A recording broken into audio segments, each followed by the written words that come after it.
مجھے ایسا نہیں کرنا چاہیے تھا، میں بہت شرمندہ ہوں اپنے رویے پر۔ وہ نادم سا سر جھکا کر بولا، مگر صحاب نے پھر بھی اس کی طرف نہ دیکھا۔ صحاب پلیز اس طرح ناراض مت ہوں، میں بہت گلٹی فیل کر رہا ہوں۔ وہ اسی طرح اپنے کام میں مصروف رہی تو فوراً عفان کو برنر بند کرنا پڑا۔ پلیز، صاحب نے برنر اور کرنا چاہا۔ عفان نے اس کے ہاتھ پر اپنا ہاتھ رکھ دیا۔ وہ ٹھٹک کر اوپر دیکھنے لگی، وہ بھی اسی کی طرف دیکھ رہا تھا۔ دونوں کی نظریں یکدم ایک ہو گئی تھیں اور پھر دونوں نگاہیں جھکانا بھول گئے۔ I am sorry. چند لمحوں بعد عفان کو وقت کی نزاکت کا احساس ہوا تو اس نے شرمندہ ہوتے ہوئے اپنا ہاتھ اس کے ہاتھ پر سے ہٹا لیا۔ وہ سر جھکائے خفیف سی مسکراہٹ کے ساتھ ہونٹوں پر زبان پھیرنے لگی۔ دوبارہ کچھ بولے بغیر اور اسے دیکھے بغیر وہ باہر نکل گیا۔ ساری رات وہ سو نہ سکی۔ اس کے دل کی حالت بہت عجیب سی ہو رہی تھی۔ انجانے اور اندیکھے کچھ اندیشے اس کے اندر کچھ سر اٹھا رہے تھے، کبھی ڈرا رہے تھے۔ وہ اپنے اندر کی کیفیت سے سچ میں ڈر گئی تھی۔ کئی بار سر چھٹک کر کچھ اندیشوں کو جھٹلانا چاہا جو آہستہ آہستہ اس پر چڑھائی کر رہا تھا، مگر جو احساسات جذبات پل پل اس کے اندر ابھر رہے تھے، لمحہ بلمحہ بڑھ رہے تھے، وہ چاہ کر بھی انہیں جھٹلا نہ پا رہی تھی۔ اسی عجیب اور غریب حالت میں وہ سو بھی نہ سکی۔ رات کا نہ جانے کون سا پہر تھا۔ جب وہ اٹھ کر بیٹھ گئی، اندر بہت گھٹن محسوس ہوئی تو وہ اٹھ کر کھڑی ہوئی اور کھڑکی میں جا کھڑی ہوئی۔ کھڑکی کھولتے ہی باہر سے تازہ ہوا اندر آئی، ساتھ ہی باہر سے کئی پھولوں کی ملی جلی خوبصورت خوشبوئیں بھی اندر آئیں تو اس نے بے اختیار ایک گہرا سانس لیا۔ وہ کچھ دیر وہیں کھڑی رہی، پھر دروازہ کھول کر باہر نکل آئی۔ باہر کے تمام لائٹس بند تھیں۔ برآمدے میں آتے ہی اس نے کچھ لائٹس آن کر دیں۔ پورا گھر روشنیوں سے نہا گیا۔ وہ اپنی کلائیوں میں سجی سرخ چوڑیاں کبھی اتارنے لگتی، کبھی پہننے لگی، پھر کندھے کی ایک جانب لٹکی شال کو دونوں کاندھوں پر اچھی طرح لپیٹا اور برآمدے میں ٹہلنے لگی۔ پھر کچھ سوچ کر لان کی نم گیلی گھاس پر بیٹھ گئی۔ اس نے لب ہلاتے ہوئے اپنے ہاتھ کی پشت سے اپنی بھیگی پلکیں پوچھی۔ یہ سب ٹھیک نہیں ہے۔ بے بسی سے اس نے اپنے ہاتھ کی پشت پر جمی نمی کو دیکھ کر سوچا تھا اور پھر اس کے لب سے ایک سسکی نکل گئی۔ اسی لمحے اس کے کاندھے پر ایک ہاتھ آ ٹھہرا تھا۔ اس کی دھڑکنیں وہیں تھم گئیں۔ ماحول میں بسی ہوئی خوشبو یکایک غائب ہو گئی۔ اس کے نتنوں سے ایک مخصوص خوشبو ٹکرائی۔ اس نے نہ چاہتے ہوئے بھی اس ہاتھ والے کو دیکھا اور ایک اور سسکی ہونٹوں سے نکل گئی۔ وہ تڑپ کر اس کے قریب ہوا اور نفی میں گردن ہلانے لگا۔ وہ ذرا سا پیچھے کھسکی تو وہ ہونٹ کاٹنے لگا۔ رات بہت ہو گئی ہے۔ انگلیوں میں دبی سگریٹ کو ہونٹوں کی طرف لے جاتے ہوئے وہ مدھم مگر بھاری آواز میں بولا۔ اس نے کوئی جواب نہ دیا۔ شال کے پلو سے آنکھیں صاف کرنے لگی۔ مجھے بھیگی راتیں اداس کرتی ہیں، لیکن آج کی رات کو دیکھ کر مجھے کچھ محسوس ہو رہا ہے۔ میں محسوس کر رہا ہوں کہ اس پر کسی نے اپنی گلابی شال اڑا دی ہو، کسی نے اپنے ہاتھوں سے اس کے کناروں پہ موتی سجا دیے ہیں۔ اس رات کو خوبصورت بنانے کے لیے کسی نے اپنی مخروطی انگلیوں سے کرنیں کاٹ دی ہیں، جیسے کسی نے اپنی ہتھیلیوں میں چاند اٹھا کر وہاں رکھ دیا ہو۔ میں آج اس کھنکدار رات میں اداس نہیں ہوں۔ آج میں اس بھیگی ہوا کی شرارتیں بھی سمجھ رہا ہوں۔ کب سے کمرے کی کھڑکی کھولے چھت پر کھڑا تھا، لیکن یہ سب دیکھتے ہوئے بھی اندر بہت گھٹن محسوس کر رہا تھا۔ لیکن باہر نکلتے ہی اندر کی گھٹن اور کثافت قدم بہ قدم دور ہوتی چلی گئی۔ وہ ذرا سا رکا، مسکرا کر اپنے مقابل دیکھا اور پھر ہونٹ بیچ گیا۔ ساتھ والی جگہ خالی تھی۔ وہ وہاں سے اٹھ کر جا چکی تھی۔ اس کے اندر درد کی ایک لہر اٹھی۔ اس نے ہاتھ بڑھا کر اس جگہ کو چھوا جہاں کچھ دیر قبل وہ بیٹھی تھی۔ وہ ہاتھ اٹھانے لگا تھا جب اس کا ہاتھ کسی چیز سے ٹکرایا۔ اس نے وہ چیز اٹھا لی، سرخ دو چوڑیاں۔ شاید وہ انہیں اتار کر دوبارہ پہننا بھول گئی تھی۔ بابا کتنے دن یہاں رہنا ہے؟ صبح وہ سخت بیزار تھی، اپنی سوجی آنکھوں کو بار بار مسل رہی تھی۔ ناشتے کی میز پر وہ اسی لیے نہیں آئی کہ کہیں وہ اس کے اندر کی کیفیت کو جان نہ جائے، اس کی اس عجیب و غریب حالت پر کوئی نام ہی نہ دے دے۔ وہ اپنی اس حالت کو، اپنی اس کیفیت کو سب سے چھپانا چاہتی تھی۔ وہ یہاں سے جلد از جلد جانا چاہتی تھی۔ اپنے اوپر ہونے والے حملے کو شدید ہونے سے روکنے کے لیے یہ سب ضروری تھا، بے حد ضروری۔ اس لیے جب بابا دن کو اخبار لے کر بیٹھے تو وہ بھی ان کے پاس بیٹھ گئی۔ عفان خان بھی وہیں دوسرے صوفے پر بیٹھا تھا، لیکن صحاب نے اس کی طرف پشت کی ہوئی تھی اور خاقان خان آفریدی سے پشتوں میں بات کر رہے تھے۔ کیوں، کیا ہوا جانو؟ کیا کراچی نے تمہیں بیزار کر دیا ہے؟ بابا نے چونک کر اسے دیکھا اور پھر پشتوں میں ہی پوچھا۔ اس نے نفی میں سر ہلایا۔ بابا مجھے گھر یاد آ رہا ہے۔ اس نے حقیقتاً سچ ہی کہا تھا۔ کیوں گل، کیا یہ گھر تمہارا نہیں ہے؟ بابا نے افسوس سے اسے دیکھا۔ بابا، میرا یہ مطلب نہیں ہے، آپ گھر چلیں، فی الحال میرا دل ہر چیز سے اوب گیا ہے۔ واقعی یہاں موجود ہر چیز سے اس کا دل اوب گیا تھا۔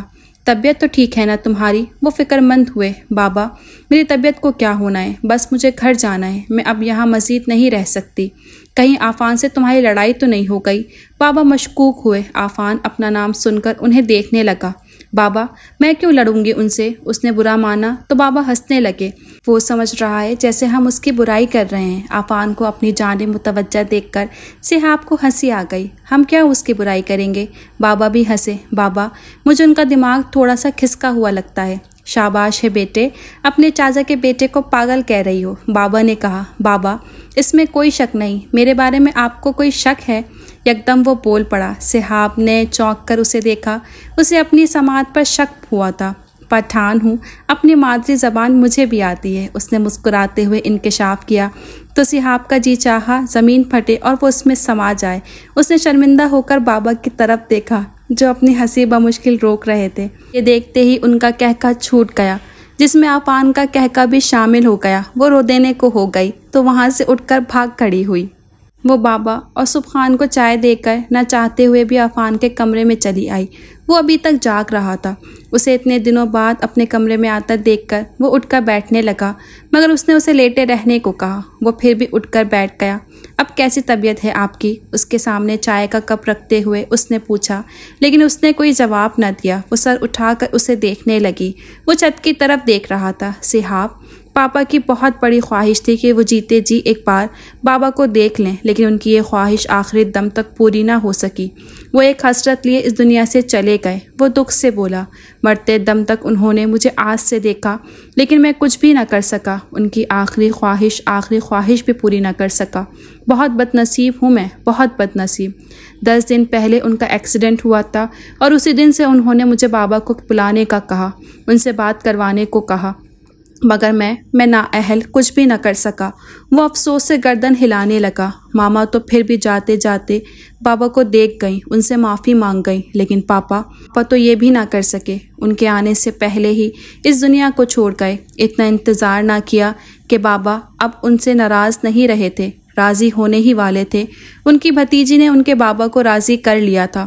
وہ ان سے فون پر بات کروانے ہی والی تھی۔ کاش پاپا تھوڑی دیر اور جی لیتے، کاش تھوڑی دیر اور ان کی سانسیں ان کا ساتھ دے دیتی، کاش۔ اس کے آنسو قطار در قطار بہنے لگے، ٹوٹ ٹوٹ کر گرتے جا رہے تھے۔ جس دن ان کا ایکسیڈنٹ ہوا میں نے اسی دن بابا کو فون کیا تھا۔ انہیں پاپا کی حالت بتانی چاہی تھی، انہیں بتانا چاہا تھا کہ پاپا مر رہے ہیں، ان کی سانسیں اکھڑ رہی ہیں۔ وہ موت کے قریب کھڑے ہو کر بار بار بابا پکار رہے تھے، لیکن بابا نے فون بند کر دیا۔ میری اگلی بات سنے بغیر ہی فون بند کر دیا۔ میں نے دوبارہ کوشش کی تھی، بار کوشش کی تھی، لیکن اپنی کوشش میں کامیاب نہ ہو سکا۔ بابا نے فون ہی بند کر دیا تھا، پھر میں کیسے کامیاب ہو سکتا تھا؟ جو ہونا تھا وہ تو ہو چکا۔ گزرے ہوئے وقت کبھی واپس نہیں آتے، اس پر تبصرہ کرنا یا افسوس کرنا فضول ہے۔ جیسا تقدیر میں لکھا تھا ویسا ہی ہوا۔ بابا تو انہیں معاف کر چکے تھے، ان کی آواز سن چکے تھے، ان کا اپنے لیے پیار دیکھ چکے تھے، پھر کیا باقی رہ گیا تھا؟ لیکن ان کے لیے مجھے تو کچھ کرنا چاہیے تھا۔ آپ نے کیا عفان، جہاں تک ہو سکا وہ آپ نے کیا۔ ان دونوں کا جیتے جی ملنا مقدر میں ہی نہیں تھا، پھر آپ کیسے انہیں ملا سکتے تھے؟ چاہے لاکھ سوچتے، لاکھ دعائیں کرتے، انہیں کبھی نہیں ملا سکتے تھے، کیونکہ ایسا ممکن ہی نہیں تھا۔ چچی نے بابا سے ملنا تھا تو دیکھیے وہ مل لیں، حالانکہ چچو اور چچی کا ایک ساتھ ایکسیڈنٹ ہوا تھا۔ جب تقدیر میں ہی ایسا تھا تو ہم کیا کر سکتے ہیں؟ اس نے بہت نرمی سے ان کے ہاتھ دبائے تو وہ آنکھیں موند کر اپنے آنسو اندر نگلنے لگا۔ صبر عفان، صبر، مایوسی تو گناہ ہے، اور آپ تو بہت ہمت والے ہیں۔ بھلے ایسے معاملوں میں آپ ہمت چھوڑ سکتے ہیں، یہی تو ہمت دکھانے کا اصل مقام ہوتا ہے، اور آپ تو بہت بہادر ہیں، بہت باہمت۔ اس نے بالکل بچوں کی طرح اسے پچکارا تو وہ آنکھیں کھول کر اسے دیکھنے لگا، اور پھر دیکھتا ہی چلا گیا۔ وہ سر جھکا گئی۔ صحاب، اگر میں کہوں کہ میری ہمت تم بن جاؤ تو؟ اس نے اس کے دونوں ہاتھ اپنے ہاتھوں میں تھام لیے۔ وہ سر اٹھا کر اوپر دیکھنے لگی۔ مجھے تمہاری ضرورت ہے، تم مجھے سنبھال سکتی ہو، مجھے میرے زندہ ہونے کا احساس دلا سکتی ہو، مجھے دوبارہ سے زندگی بخش سکتی ہو۔ صحاب ایک دم سے وہ وارفتگی سے بولا۔ میں تمہارا ہونا چاہتا ہوں۔ وہ اس کے ہاتھ تھامے اس کی آنکھوں میں آنکھیں ڈالے بہت بے بسی سے کہہ رہا تھا۔ وہ پلکیں اٹھائے اسے دیکھتی رہی اور پھر اس کی گردن کے گرد اپنا بازو حائل کر دیا۔ وہ اس کے کندھے پر سر رکھ کر جیسے سب کچھ بھول گیا۔ اب کی بار اس کے آنسوؤں میں ایک سکون تھا۔ جیسے ہی وہ چونکی، لبوں پر زبان پھیر کر رہ گئی۔ ریسیور ابھی تک اس کے ہاتھ میں تھا اور وہ ابھی تک رو رہی تھی۔ عفان خان، تمہیں کیسے پتہ چل جاتا ہے کہ میں پریشان ہوں؟ ریسیور کریڈائل پر رکھتے ہوئے وہ اس سے مخاطب ہوئی اور پھر آنسو پونچھ کر وال کلاک پر نظر ڈالی۔ صبح کے 4 بجنے والے تھے۔ پتہ نہیں بابا کی طبیعت سنبھلی بھی ہوگی یا نہیں۔ خیال ایک بار پھر خاقان خان آفریدی کی طرف چلا گیا۔ وہ بے چین سی ہو گئی۔ اسی بے چینی میں ایک بار پھر وہ مصلے پر آ گئی اور کافی دیر وہیں کھڑی نفل پڑھتی رہی۔ پھر اس کام سے فارغ ہو کر کچن میں چلی آئی۔ سر میں بہت درد ہو رہا تھا، اس لیے نہ چاہتے ہوئے بھی اپنے لیے چائے بنانے لگی۔ پین کلر لے کر چائے کا کپ اٹھا کر دوبارہ سے ہال میں آ گئی، جہاں فون کی گھنٹی ایک بار پھر بج رہی تھی۔ اب کی بار اس نے ریسیور نہیں اٹھایا۔ صوفے پر بیٹھ کر چائے کا گھونٹ بھرنے لگی۔ دوبارہ فون کی بیل بجی تو اس نے ریسیور اٹھا لیا۔ صحاب بیٹا، دوسری جانب ڈاکٹر زریاب تھے۔ جی انکل۔ اس کا ایک ایک حرف سمٹا سمٹا سا تھا۔ بیٹا تم جلدی سے ہسپتال آ جاؤ۔ کیوں؟ اس وقت کس کے ساتھ؟ سوچوں میں گم ہو کر وہ بولی تھی، میں نے ڈاکٹر رضوان کو فون کر دیا ہے، وہ بس پہنچتا ہی ہوگا، تم باہر نکلو۔ انکل خیریت تو ہے نا؟ وہ بے چینی سے بولی، ہاں بس خیریت ہی ہے، اب جلدی پہنچو۔ انکل پلیز سچ سچ بتائیے، بابو کچھ ہوگا تو نہیں؟ اندیشے اور خدشے نے سر اٹھایا تھا۔ انکل، اس سے پہلے کہ وہ کچھ کہتی باہر گاڑی کا ہارن بج اٹھا۔ میں بس پہنچی۔ اس نے تیزی سے ریسیور نیچے رکھا، پاؤں میں الٹی سیدھی چپلیں پہنی، شال سیدھی کرتی باہر بھاگی۔ ڈاکٹر رضوان گاڑی کا دروازہ کھولے کھڑے تھے۔ اس نے متفکر ہو کر ان کا چہرہ دیکھنا چاہا، لیکن سخت سردی کی وجہ سے انہوں نے ہونٹوں تک مفلر لپیٹ رکھا تھا۔ وہ کوئی اندازہ نہ لگا سکی۔ جلدی بیٹھیں، ڈاکٹر رضوان نے کہا تو وہ فوراً اندر بیٹھ گئی۔ وہ بھی سرعت سے اندر ہوئے۔ ڈاکٹر سب خیریت ہے نا؟ ڈرتے ڈرتے اس نے ان کی آنکھیں دیکھی۔ انہوں نے محض سر ہلا دیا۔ گاڑی کی رفتار تیز رکھیے۔ یہ جانتے ہوئے بھی کہ برفیلی سڑکیں ہیں، وہ اپنی گاڑی تیز کرنے کا کہنے لگی۔ ڈاکٹر رضوان نے نہ جانے کیوں اس کی یہ بات مان لی اور گاڑی کی رفتار کچھ تیز کر دی۔ گاڑی جیسے ہی اسپتال کے حدود میں داخل ہوئی، اس کی دھڑکنیں تیز ہو گئیں۔ ڈاکٹر خیریت ہے نا؟ گاڑی سے اترنے سے پہلے اس نے ایک بار پھر تسلی چاہی۔ ڈاکٹر رضوان نے اس بات میں سر ہلا دیا۔ وہ دل کو تسلی دیتی تیزی سے گاڑی سے اتری اور پھر دوڑنے کے انداز میں آگے بڑھی۔ تیز ہوائیں زوروں پر تھیں، لیکن وہ ان کی پرواہ کیے بغیر تیز تیز چلتی کوریڈور تک پہنچی۔ پہلے دائیں بائیں دیکھا، پھر سیدھی چلنے لگی۔ ڈاکٹر زریاب کے کمرے میں پہنچی۔ پیچھے سے ڈاکٹر رضوان نے کہا تو اس کے قدموں کا رخ ڈاکٹر زریاب کے کمرے کی طرف ہو گیا۔ جب وہ اندر داخل ہوئی، ڈاکٹر زریاب اندر ٹہل رہے تھے۔ انکل، اس نے دروازے سے ہی انہیں پکارا۔ اچانک وہ رک گئے۔ ان کی آنکھوں میں کچھ ایسا تھا کہ اس کا دل وہیں تھم گیا۔ بابا! اس کے ہونٹوں سے الفاظ ٹوٹے۔ سبحان، یہ دنیا چھوڑ گئے ہیں کیا؟ آفریدی صاحب! اس نے ان کا ادھورا جملہ سنا تو بے اختیار آنکھیں اٹھا کر اوپر دیکھیں۔ ان کی آنکھوں میں ایک اور سچ تھا۔ وہ بیٹھتی چلی گئی۔ نہ جانے کیسے ہیر کی آہ لگ گئی مینوں، ایک نئی راہ لگ گئی مینوں، عشق میں دو زانوں کر گئی ایک شخص کی چاہ لگ گئی مینوں۔ اگلی صبح اس کی آنکھیں سوجی ہوئی تھیں اور وہ بار بار انہیں مسل رہی تھی، حالانکہ رات بھر نیند بھی اچھی آئی تھی اور وہ خوب سوئی بھی تھی۔ رات سے اب تک ایک گہرا سکون اس کے گرد چھایا ہوا تھا۔ وہ اطمینان سے ناشتہ کر رہی تھی۔ بابا نے اس کے چہرے پر کھلی کھلی مسکراہٹ دیکھی تو بغیر پوچھے نہ رہ سکے، کیا بات ہے جانو؟ آج تو اکیلے اکیلے مسکرایا جا رہا ہے۔ کچھ نہیں، بس ایسے ہی۔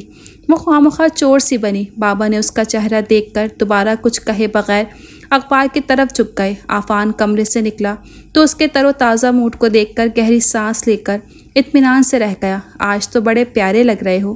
بلیک پینٹ اور وائٹ شرٹ میں وہ واقعی بہت تر و تازہ لگ رہا تھا۔ اس کی بات پر وہ ہولے سے ہنس دیا اور پھر کرسی کھینچ کر صحاب کے مقابل بیٹھ گیا۔ بیٹھتے ہی دونوں کی نظریں آپس میں ٹکرائیں اور پھر دونوں کے لب مسکرا اٹھے۔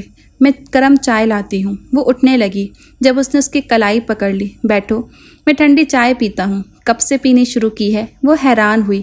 آج سے کروں گا۔ وہ خواہ ہنس دیا۔ خاقان خان آفریدی نے چونک کر ان دونوں کو دیکھا تھا۔ وہ دونوں ہی ہنس دیے تھے۔ کتنے اچھے لگ رہے ہیں دونوں ایک ساتھ ہنستے ہوئے، انہوں نے سوچا اور پھر چونک پڑے۔ ایک ساتھ کیا یہ ایک ساتھ ہو سکتے ہیں؟ انہوں نے باری باری دونوں کے چہرے کو دیکھا۔ ان دونوں کے چہرے پر خوشی تھی، طمانینت تھی، سکون تھا، اطمینان تھا۔ تو کیا یہ ایک ہو جائیں گے؟ انہوں نے خود سے سوال کیا، اندر ابھی مطمئن نہ تھے۔ میں بھول گیا تھا کہ تمہیں واپس بھی جانا ہے، سر اٹھا کر آسمان کی طرف دیکھتے ہوئے ایک کرب کے عالم میں سوچا تو صحاف نے اپنی بھیگی آنکھوں سے تڑپ کر اسے دیکھا۔ وہ دیکھ سکتی تھی کہ اس کی آنکھوں میں بھی ننھے ننھے آنسو کے قطرے جھلملا رہے تھے۔ اس دن سے جس دن تمہیں دیکھا میں نے بہت کچھ سوچنا چھوڑ دیا، اسی لیے تو اس طرف دھیان ہی نہیں گیا کہ میری محبت مجھ سے دور بھی جا سکتی ہے، مجھے چھوڑ کر بھی جا سکتی ہے۔ میں آپ کو چھوڑ نہیں رہی۔ وہ تڑپ کر گویا ہوئی، وہ گردن موڑ کر اسے دیکھنے لگا۔ جا تو رہی ہو نا، ایک نہ ایک دن تو جانا ہی تھا نا، کیوں؟ کیا تمہیں میری تنہائی کا احساس نہیں ہے؟ یہ بچوں جیسی باتیں ہیں عفان، اس نے اسے سمجھانا چاہا۔ یہ بچوں جیسی باتیں نہیں ہیں صحاف۔ عفان، آپ جذباتی ہو رہے ہیں، ڈونٹ بی ایموشنل۔ کیسے نہ ایموشنل ہوں جبکہ تم مجھ سے دور جا رہی ہو؟ دکھتی آنکھیں اس پر ٹکا دی۔ اتنی بھی دور نہیں جا رہی، 2 قدم کا تو فاصلہ ہے۔ ذرا سا مسکراتے ہوئے اس نے خود کو ہلکا پھلکا محسوس کرنا چاہا۔ فاصلہ تو ہے نا۔ اس کی مسکراہٹ پھر سے وہیں سمٹ گئی اور نچلا ہونٹ دانتوں تلے دبا کر رہ گئی۔ وہ ایک دم سیدھا ہو گیا، اپنی آنکھیں اس کے چہرے پر ٹکا دیں اور دیکھتے دیکھتے نفی میں سر ہلا کر رہ گیا۔ کیسے رہوں گا تمہارے بغیر؟ وہ بولے بغیر اپنے ہاتھ کی پشت پر دوسرے ہاتھ کی انگلیاں پھیرنے لگی۔ اس کے ہاتھ کی دوسری طرف دیکھنے لگا۔ عجیب سی بے چینی اس کی رگوں میں دوڑ گئی۔ صحاف، تمہارے ہاتھوں میں چوڑیاں اچھی لگتی ہیں۔ نہ جانے کیسے خود ہی اس نے موضوع بدل دیا۔ شاید آج اس کی کلائیوں میں چوڑیاں نہیں تھیں، تبھی اسے یاد آیا، تم پر سرخ رنگ بہت جچتا ہے، اسی لیے آج میں تمہارے لیے کانچ کی سرخ چوڑیاں لایا ہوں۔ تمہیں کانچ کی چوڑیاں اچھی لگتی ہیں نا؟ اب کی بار اس نے اس بات میں گردن ہلائی تو وہ مسکرا دیا۔ میری طرف سے چوڑیوں کا تحفہ قبول کرو گی؟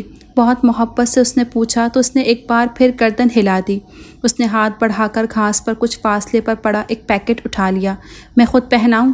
اس کا ہاتھ پکڑنے سے پہلے اجازت چاہی تو اس نے پھر سر ہلا دیا۔ اس نے پیکٹ کھول کر اندر سے سرخ چوڑیاں نکالی، اجازت طلب نظروں سے اسے دیکھا اور پھر اس کا ہاتھ پکڑ لیا۔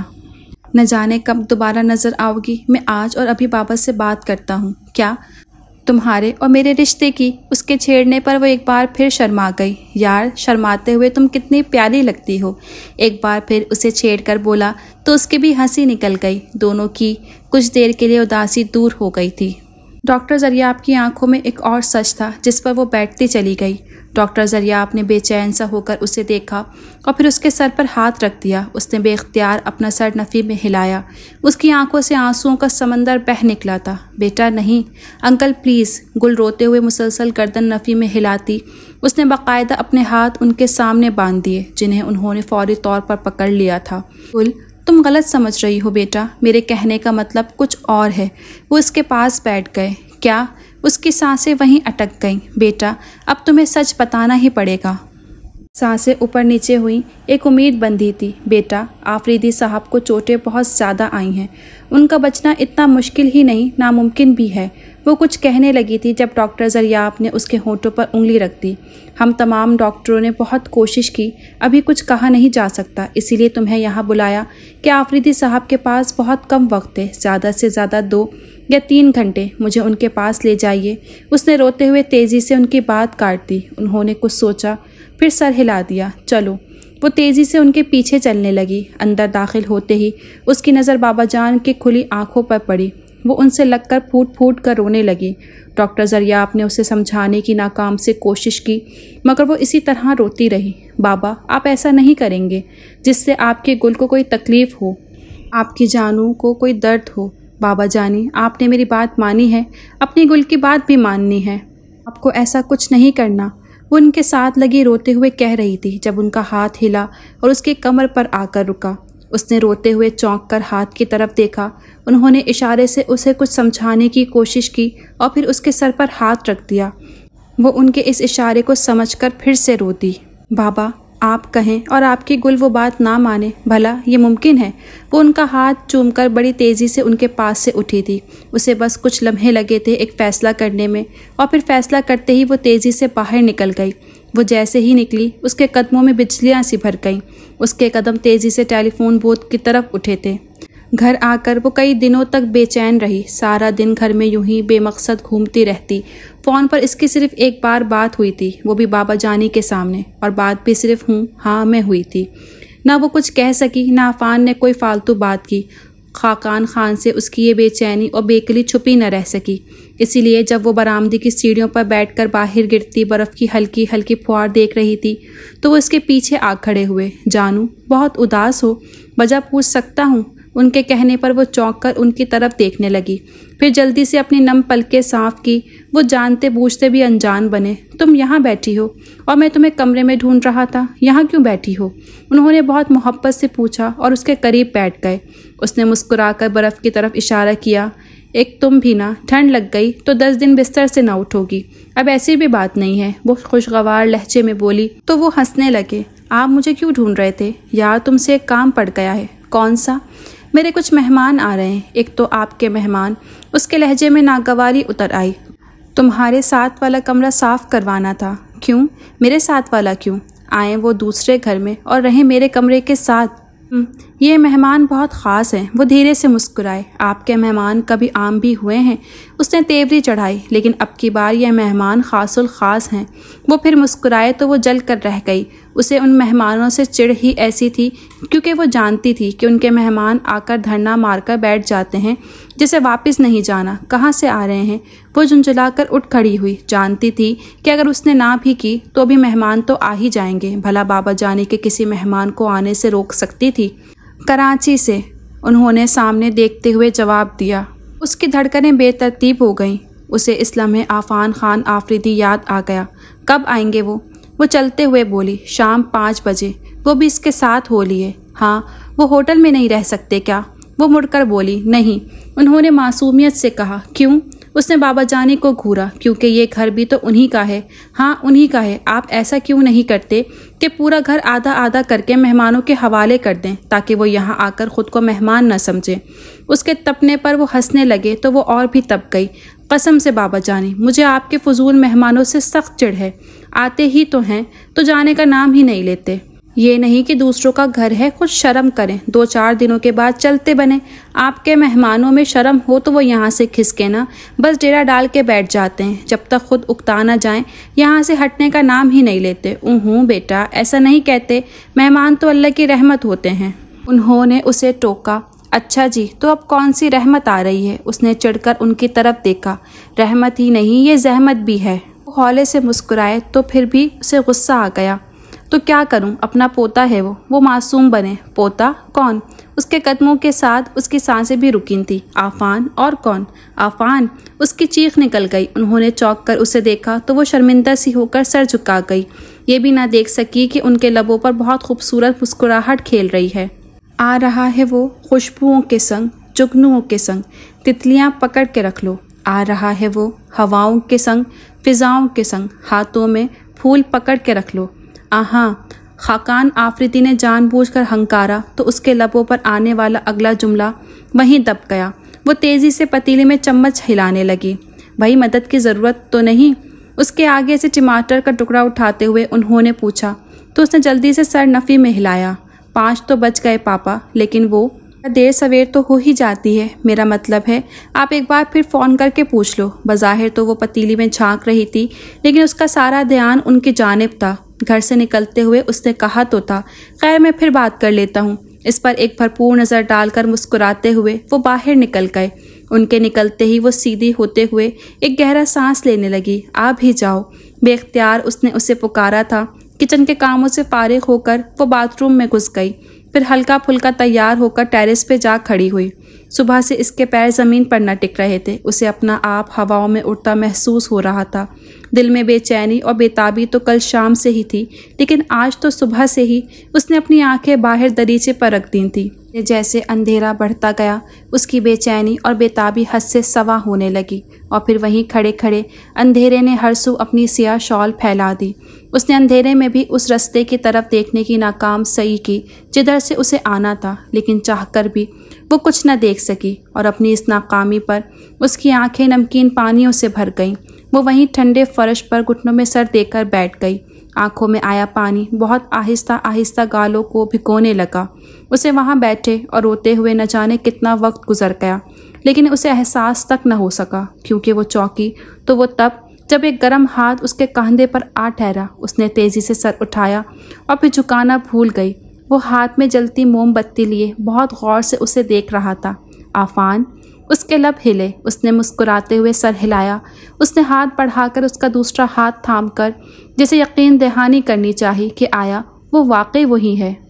ایک بار پھر مسکرایا اور پھر نہایت نرمی سے اپنی انگلیوں کے پوروں سے اس کے آنسو پونچھنے لگا۔ اتنی دیر کر دی، دیر نہ کرتا تو تمہیں اپنے لیے اس قدر مہو انتظار کیسے پاتا؟ وہ شرارت سے ہنسا۔ مجھے تنگ کر کے آپ کو مزہ آیا؟ وہ شکایتاً بولی۔ ہاں، اس نے فوراً کہا۔ کیا؟ اس کی آنکھوں میں حیرت کے ساتھ غصہ بھی جھلکا تو وہ کہکا لگا کر ہنس دیا۔ یار، میں تمہیں تنگ کرنے کا سوچ سکتا ہوں؟ وہ سنجیدہ ہوا، لیکن اس کی آنکھوں میں چھپی شرارت اس سے چھپی نہ رہ سکی، اسی لیے وہ اسے گھورتے ہوئے وہاں سے اٹھ گئی۔ بھائی، ناراض کیوں ہو جاتی ہو؟ میں تو مذاق کر رہا تھا یار۔ ہیلو، سنو۔ وہ بھی اٹھ کر اس کے پیچھے بھاگا۔ ٹھہرو صحاب، اس نے اسے پھر پکارا۔ وہ کمرے کا دروازہ کھول کر سیڑھیوں کی طرف بڑھ گئی۔ یار، لائٹ نہیں ہے، آہستہ چلو۔ وہ ہاتھ میں موم بتی لیے دوڑنے کے انداز میں اس تک پہنچا۔ وہ آگے اندھیرا دیکھ کر رکنے لگی تھی کہ اس کا پاؤں پھسل گیا۔ اس سے پہلے کہ وہ نیچے گرتی، عفان نے فوراً اس کا بازو کھینچ لیا۔ موم بتی کی روشنی میں دونوں ایک دوسرے کا چہرہ دیکھتے جیسے سب کچھ بھول کر ایک دوسرے میں کھو گئے۔ میرا کتنا انتظار کیا؟ وہ رکا۔ اس کا انتظار بتایا نہیں جا سکتا، کہہ کر وہ تیزی سے نیچے اتر گئی۔ وہ بالوں میں ہاتھ چلانے لگا۔ گل، اگر تم آج چھٹی پر ہو تو جیسے ہی عفان جاگے اسے اسپتال وزٹ کے لیے لے آنا۔ میں اور سبحان ابھی نکلیں گے، ناشتہ کرتے ہوئے بابا جانی نے کہا تو وہ جی اچھا کہہ کر بڑی دل جمعی سے اس کے لیے ناشتہ تیار کرنے لگی۔ جب تک وہ جاگا تب تک وہ اس کے لیے ناشتے کی ٹیبل سجا چکی تھی۔ ارے واہ، یہ اتنا سارا کون کھائے گا؟ تولیہ سے گیلے بال رگڑتے ہوئے اس نے آنکھیں پھیلا کر کہا۔ آپ اور کون؟ وہ ذرا سا ہنسی، لیکن جواب سنجیدگی سے دیا۔ شاباش ہے، یعنی بیویوں والا روب ابھی سے؟ یار، میں تو بیوی کے اس روب سے بہت ڈرتا ہوں۔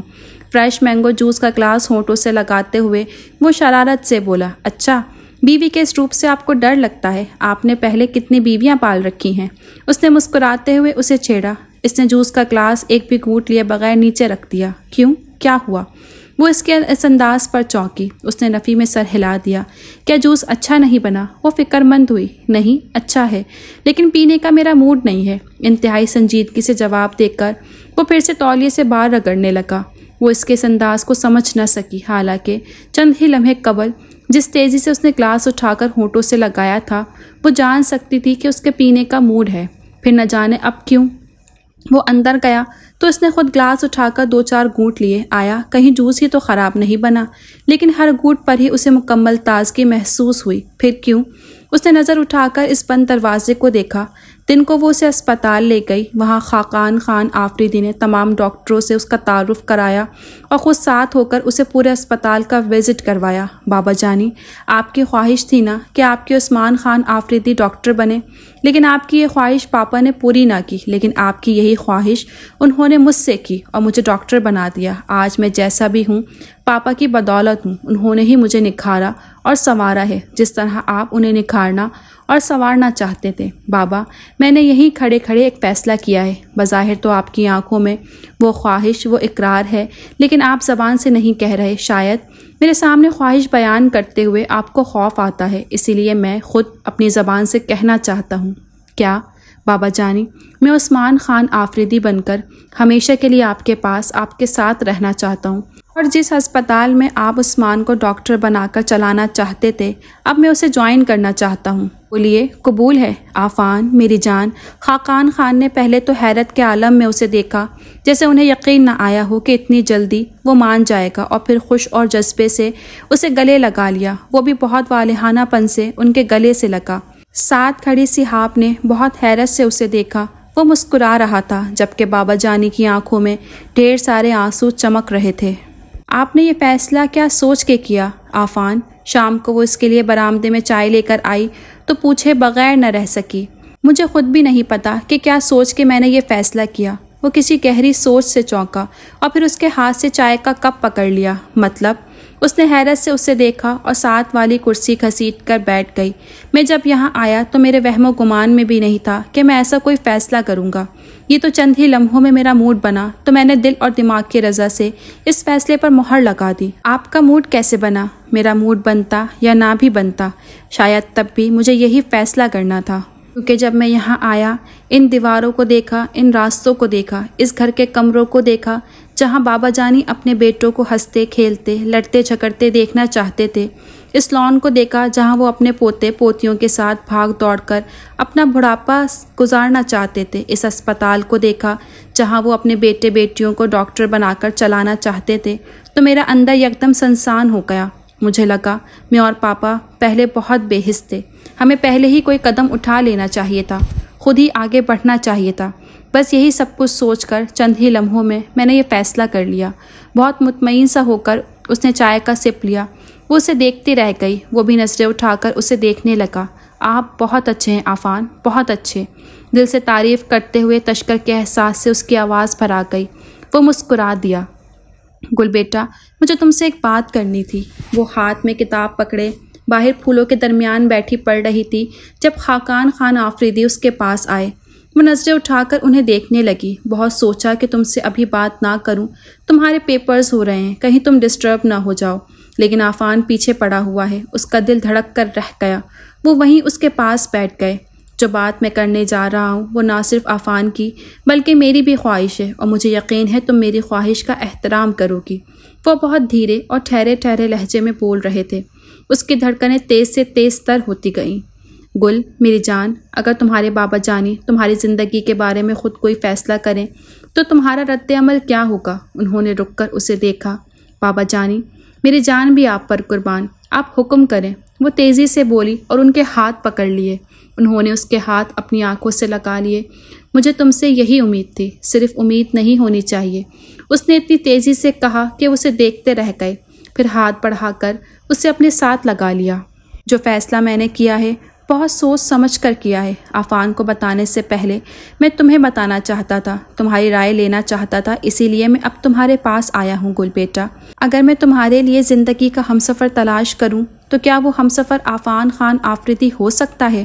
بات کر کے سوالیہ نظروں سے اسے دیکھا۔ وہ سنجیدگی سے انہیں دیکھ رہی تھی۔ کیا عفان خان آفریدی سہاب گل آفریدی کا ہمسفر بن سکتا ہے؟ ایک بار پھر انہوں نے پوچھا۔ وہ کچھ دیر اسی طرح انہیں دیکھتی رہی، پھر آہستہ سے سر اس بات میں ہلا دیا۔ انہوں نے مسکراتے ہوئے بہت والہانہ انداز میں اسے اپنے ساتھ لگا لیا تھا۔ شادی کی تاریخ طے ہو گئی۔ وہ اب عفان کے سامنے آنے سے کترانے لگی۔ عفان 7 دن کے لیے کراچی گیا تھا، پھر آتے ہی آفریدی ہسپتال جوائن کر لیا۔ اب 4 دن بعد شادی تھی۔ خاقان خان آفریدی کے قدم خوشی کے مارے زمین پر ٹک نہیں رہے تھے۔ شادی کی تیاریاں وہ زور و شور سے کر رہے تھے۔ دنوں اپنے پوتے پوتی کی شادی کی تیاری کرتے ہوئے وہ خود کو جوان اور محترق محسوس کر رہے تھے۔ سہاب گل بھی جیسے ہواؤں میں اڑ رہی تھی۔ مسکراہٹ تھی کہ اس کے لبوں سے ہٹنا بھول گئی تھی، آنکھوں کی چمک مزید بڑھ گئی تھی۔ مایوں بیٹھی تو اس کی سرخ و سفید رنگت مزید نکھر گئی۔ عفان دیوانہ ہوا، اسے دیکھنے کی تڑپ میں بار بار اس کے کمرے میں جھانکتا، لیکن لڑکیوں کا شور شرابہ اور احتجاج اسے واپس بھاگنے پر مجبور کر دیتا۔ مہندی دونوں کی مشترکہ تھی۔ سہاب گل نے اورنج اور مہرون رنگ کا شلوار قمیص پہنا تھا، جبکہ عفان سفید کاٹن کے سوٹ میں ملبوس تھا۔ گلے میں پیلے اور اورنج رنگ کا صافہ ڈالا تھا۔ کراچی سے 3-4 دوست مدعو تھے جنہوں نے اسے خوبصورت سے گانے بھی باندھے۔ مہندی کا سارا انتظام برآمدے میں کیا گیا تھا، کیونکہ باہر برف کی ہلکی ہلکی پھوار شروع ہو چکی تھی۔ انتہائی سخت سردی میں ان دونوں کو لا کر بٹھایا گیا تو دونوں پر کپ کپی طاری ہو گئی۔ آخر اتنی ساری مخلوق میں وہ دونوں ہی سویٹر کے بغیر تھے۔ سردی اتنی تھی کہ سہاب گل کانپ رہی تھی۔ قریب ہو جاؤ، اسے کانپتا دیکھ کر عفان نے سرگوشی کی تو حیا سے اس کا چہرہ سرخ ہو گیا۔ لپٹنے لپیٹنے کے لیے کیا ہم نہیں ہیں جو خود سے لپٹا جا رہا ہے؟ ایک بار پھر شرارت کی تو وہ چاہتے ہوئے بھی سر اٹھا نہ سکی۔ اللہ اللہ کر کے مہندی لگائی گئی، اپٹن ملا گیا اور نہ جانے کیسے رسمیں تمام ہوئیں۔ لڑکے لڑکیاں ابھی بھی گانے بجانے میں مشغول تھے، لیکن وہ اپنی سہیلیوں کو منت سماجت کرتے ہوئے اندر چلی گئی۔ شادی کے دن بھی سرد ہوائیں اپنے عروج پر تھیں۔ ادھر برف باری بھی جاری تھی۔ تمام درخت اور پودے برف سے ڈھکے ہوئے تھے۔ سامنے نظر آتے پہاڑوں نے سفید بقا اوڑھ رکھی تھی۔ ان کا آنگن بھی برف سے بھرا ہوا تھا۔ اتنی سخت سردی میں بھی وہاں موجود تمام لوگ خوش و خروش سے کام لے رہے تھے۔ تمام کمروں میں ہیٹر آن کر دیے گئے، آتش دان روشن کر دیے گئے۔ سردی ذرا کم ہوئی تو دلہن کو لا کر عفان خان آفریدی کے پہلو میں بٹھا دیا گیا۔ وہ اس کے پہلو میں بیٹھی تو لگا چاند زمین پر اتر آیا ہو۔ وہ اس کا سجا سمرا روپ دیکھ کر کچھ دیر کے لیے تو بالکل ہی ساقط رہ گیا، بلکہ جبکہ بغیر اسے دیکھتا رہا۔ دوستوں کے ٹھوکے بھی کسی کام نہ آئے۔ وہ ٹکٹکی باندھے اسے دیکھتا رہا، چاہ کر بھی اس پر سے نظر نہ ہٹا سکا۔ وہ دلہن بن کے لگ بھی تو اتنی خوبصورت رہی تھی۔ اس نے اس کی انگلی میں انگوٹھی پہنائی تو شرم اور حیا سے اس کے چہرے پر سرخی دوڑا دی۔ محبت بھی مجھ سے کرتی ہو اور شرماتے بھی مجھ سے، اس کی تھوڑی اٹھاتے ہوئے وہ شرارتاً بولا تو ایک شرمیلی سی مسکراہٹ اس کے خوبصورت انابی لبوں پر بکھر گئی۔ کہو خوش ہو؟ اس کی پیشانی پر محبت کی مہر ثابت کرتے ہوئے مسکرا کر اس نے پوچھا۔ وہ اس کے گرد اب اپنا بازو حائل کیے ہوئے تھا کہ اچانک اس کا موبائل بج اٹھا۔ آہ ظالم سماج! ایک آہ بھر کر اس نے موبائل آن کیا اور کان سے لگا لیا۔ کیا؟ صحاب نے جھٹکے سے سر اٹھایا تھا۔ عفان خان آفریدی کے چہرے پر ہوائیاں اڑ رہی تھیں۔ کیا ہوا؟ گھبرا کر اس نے پوچھا۔ وہ کچھ بولے بغیر تیزی سے بیڈ سے اترا، موبائل وہیں پھینکا اور اپنا والیٹ چیک کرنے لگا۔ عفان، کوئی مسئلہ ہے؟ اس نے پریشانی کے عالم میں ایک بار پھر پوچھا۔ ہاں بس ٹھیک ہے سب کچھ۔ وہ کافی عجلت پہ بیٹھ کر دراز میں سے کچھ ڈھونڈنے لگا۔ وہ اس کے انداز سے جان گئی کہ کچھ بھی ٹھیک نہیں ہے، اسی لیے اٹھ کر اس کے پیچھے جا کھڑی ہوئی۔ وہ اب تک دراز میں جھکا ہوا تھا۔ اس نے اس کے کندھے پر ہاتھ رکھ دیا۔ وہ مڑ کر اسے دیکھنے لگا۔ عفان، اپنی پریشانی مجھ سے شیئر نہیں کریں گے؟ بہت محبت اور معصومیت سے اس نے اس کی آنکھوں میں دیکھا، لیکن وہ اس وقت خود اتنا پریشان تھا کہ اس کے اس روپ کو نظر بھر کر دیکھ بھی نہ سکا۔ بس سر ہلا کر اسے مطمئن کرنے کے سے انداز میں پھر سے دراز پر جھکا اور اپنی مطلوبہ چیز ڈھونڈ کر سر اٹھایا۔ مجھے کچھ دن کے لیے کراچی جانا پڑے گا، پلیز ڈونٹ مائنڈ، تم چینج کر لو، میں بابا کو بتاتا ہوں۔ بہت عجلت میں کہتا وہ باہر کی طرف لپکا، مگر اس نے اس کا ہاتھ پکڑ کر اسے روک لیا۔ کوئی بڑی پریشانی تو نہیں؟ اس کی آنکھوں میں پریشانی اور اپنے لیے بے تحاشا فکر دیکھ کر اچانک جیسے وہ ہوش میں آ گیا تھا۔ تمہارے ہوتے ہوئے مجھے کوئی پریشانی ہو سکتی ہے؟ مسکراتے ہوئے اس کا ہاتھ پکڑ کر بہت نرمی سے ہونٹوں سے لگا لیا۔ اس کی نظریں چھپ گئیں۔ اپنا خیال رکھنا اور میرے لیے پریشان مت ہونا، میں بہت جلد آنے کی کوشش کروں گا، اللہ حافظ۔ اس کا چمکتا دھمکتا چہرہ ہاتھ سے تھپ تھپا کر وہ باہر نکل گیا۔ وہ بند دروازے کو دیکھتی رہ گئی۔ کچھ ہی دیر بعد باہر گاڑیاں سٹارٹ ہونے کی آواز آئی تو وہ کھڑکی میں جا کھڑی ہوئی۔ برف کی ہلکی ہلکی پھوار ابھی بھی برس رہی تھی۔ وہ تیزی سے وہاں سے گاڑی بھگا کر لے گیا۔ وہ وہیں کھڑی زار قطار کچھ پڑھتی رہی۔ ابھی وہ کھڑکی سے ہٹی نہیں تھی کہ کمرے میں ٹون بجنے لگی۔ اس نے چونک کر دائیں بائیں دیکھا۔ عفان کا موبائل بیڈ پر پڑا بج رہا تھا۔ اوہ، وہ موبائل یہیں بھول گیا۔ وہ چلتی ہوئی بیڈ تک گئی اور موبائل اٹھا لیا۔ کسی کا فون سننا ایک غیر اخلاقی حرکت تھی، لیکن جس پریشانی میں عفان گھر سے نکلا تھا اس پریشانی کے پیش نظر اس نے اس کا فون سننا ضروری سمجھا۔ عفان خان کدھر ہے؟ اس کے ہیلو کرتے ہی دوسری طرف سے آواز آئی۔ ابھی وہ کچھ بتانے ہی لگی تھی کہ ادھر سے ایک بار پھر آواز ابھری۔ انہیں کہیے حنان کے بچنے کے چانسز بہت کم ہیں، دماغ پر چوٹ آئی ہے، ڈاکٹرز نا امید ہیں، اگر وہ جلد پہنچ سکتے ہیں تو پہنچ جائیں۔ آپ کون؟ جتنی پریشانی سے وہ بول رہا تھا اس نے یہ پوچھنا ضروری سمجھا۔ میں حنان کا ماموں ہوں، ادھر سے جواب آیا۔ حنان کون؟ اس نے ناسمجھی سے پوچھا۔ عفان خان کا بیٹا۔ یہ سنتے ہی جیسے اس کے سر پر دھماکہ ہوا۔ کمرے کی چھت اسے اپنے سر پر گرتی محسوس ہوئی۔ عفان کا بیٹا؟ بے یقینے سے اس کی آواز ہی نہ نکل پائی۔ ہاں، انہیں کہیے وہ جلدی کراچی پہنچ جائیں، وقت بہت کم ہے۔ ادھر سے فون بند ہو گیا اور وہ اپنی پھٹی پھٹی آنکھوں کے ساتھ بے چینی سے بے یقینی سے فون کو دیکھتی رہ گئی۔ ہوش آیا تو سب سے پہلے نظر اپنے حنائی ہاتھوں پر پڑی۔ اس کے رگوں پہ میں کرنٹ سا دوڑ گیا۔ سامنے لگے آئینے میں اپنا چہرہ دیکھا تو چیخ اٹھی۔ چیخ چیخ کا پورا گھر سر پر اٹھا لیا۔ اس کے چیخنے پر خاقان خان آفریدی دوڑتے ہوئے اس کے کمرے میں پہنچے تھے اور پھر اس کے انکشاف پر وہ بھی ڈھیر ہو گئے۔ 6-7 دن بعد وہ واپس آیا تھا، بڑا خوش اور خرم اور شادماں لگ رہا تھا۔ آتے ہی سیدھا اس کے کمرے میں آ گیا۔ وہ جو اسے دیکھ کر اٹھ کھڑی ہوئی تھی، ابھی کچھ کہنا ہی چاہتی تھی کہ اس نے انتہائی وارفتگی سے اسے خود سے لگا لیا، لیکن اگلے ہی لمحے اسے جھٹکا لگا جب اس نے اسے پیچھے دھکا دیا۔ کیا ہوا؟ وہ حیرت سے اسے دیکھنے لگا۔ یہاں کیا لینے آئے ہو؟ صحاب کے لب و لہجے پر اسے جیسے جھٹکا سا لگا۔ میں نے پوچھا، اب یہاں لینے کیا آئے ہو؟ دھوکہ دے کر سمجھ رہے تھے کہ ہم تمہاری چال میں آ گئے۔ تمہارے جال میں پھنس گئے۔ نو نو نو مسٹر عفان آفریدی، ہم اتنے بھی سادہ اور بھولے نہیں، آنکھ اور کان ہم بھی رکھتے ہیں، سمجھ بوجھ ہم میں بھی ہے، ہم سادہ لوگ ضرور ہیں لیکن عقل و فہم ہم میں بھی ہے۔ ہوا کیا ہے صحاب؟ وہ ابھی تک ناسمجھی سے اسے دیکھ رہا تھا۔ ہاں معصوم ہو تم، بہت بھولے ہو، بھلا تمہیں کیا پتہ دھوکے بازی کیا ہوتی ہے، مکاری کیا ہوتی ہے، چالاکی کیا ہوتی ہے؟ قسم سے میں کچھ بھی نہیں سمجھ پا رہا، کیا کہہ رہی ہو تم؟ وہ واقعی انجان تھا کہ وہ اس قدر جذباتی کیوں ہو رہی ہے۔ تم کیا سمجھو گے؟ دھوکے باز اور مکار تو ہمیشہ اپنی چال کے بعد ایسے ہی ناسمجھ بنتے ہیں، بھلا تم اب کیسے سمجھ سکتے ہو؟ اس نے مسکراتے انداز میں کہا۔ صحاب اس طرح پہلیاں مت بجھواؤ، صاف صاف بولو، تمہیں غصہ کس بات پر ہے؟ نادانستگی میں وہ اسے چھیڑ بیٹھا تھا۔ اس کی آنکھوں میں جیسے خون اتر آیا، ایک دم وہ چلا اٹھی۔ پہیلیاں تمہیں بجھوا کون رہا ہے مسٹر آفریدی؟ بھلا تم اس قابل ہو کہ میں صحاب کل تمہیں پہیلیاں سجھوائے، وہ بھی تم جیسے دوغلے گھٹیا انسان کو؟ صحاب پلیز، میں بابا سے پوچھ لیتا ہوں کہ کیا بات ہے۔ وہ اچانک چونک کر واپس مڑا اور پھر جب آدھے گھنٹے بعد اس کے سامنے آیا تو اس کی آنکھوں کی چمک بجھی ہوئی تھی، کاندھے جھکے ہوئے اور چال ڈھیلی۔ تو تمہیں پتہ چل گیا؟ ہارے ہوئے جواری کی طرح اس نے دیوار سے ٹیک لگائی۔ تو کیا نہیں چلنا چاہیے تھا؟ وہ تڑپی۔ تمہاری تو یہی کوشش تھی نا کہ ہم سادہ لوگ تمہاری چال میں آ جائیں، تمہارے دھوکے سے بنے بنے جال میں پھنس جائیں، کچھ نہ جانیں، بالکل انجان رہیں۔ ایسا کچھ نہیں ہے صحاب، ایسا ہے یا ویسا ہے، مجھے اب اس سے کچھ نہیں لینا دینا، مجھے نفرت ہے تم سے۔ I hate you chatter. وہ چلا اٹھے۔ میری بات سنو صحاب۔ وہ آگے بڑھا لیکن اس نے اسے دھکا دے دیا۔ اب مجھے کچھ نہیں سننا، تم دھوکے باز ہو، تم نے مجھے دھوکا دیا، میری زندگی تباہ کر دی۔ تم چلے جاؤ میرے کمرے سے، نکل جاؤ یہاں سے، گیٹ آؤٹ۔ وہ ایک بار پھر اس پر جھپٹی۔ گل، دروازے میں کھڑے بابا جان فوراً آگے لپکے۔ گل بیٹا، انہوں نے نہ جانے کیسے اسے دور کھینچا تھا۔ بابا جان، اس نے مجھے دھوکا دیا، اس نے ہمیں دھوکا دیا، یہ دھوکے باز ہے، مکار ہے، فریبی ہے، زندگی تباہ کرنے آیا ہے یہ میری بات تو سنو۔ وہ ایک بار پھر منمنانے کے انداز میں بولا۔ کچھ نہیں سننا ہمیں، تم جاؤ یہاں سے، دفع ہو جاؤ میرے کمرے سے۔ شدید غصے سے وہ ہانپتی کانپتی بابا جان کی گرفت میں پھڑپڑا رہی تھی۔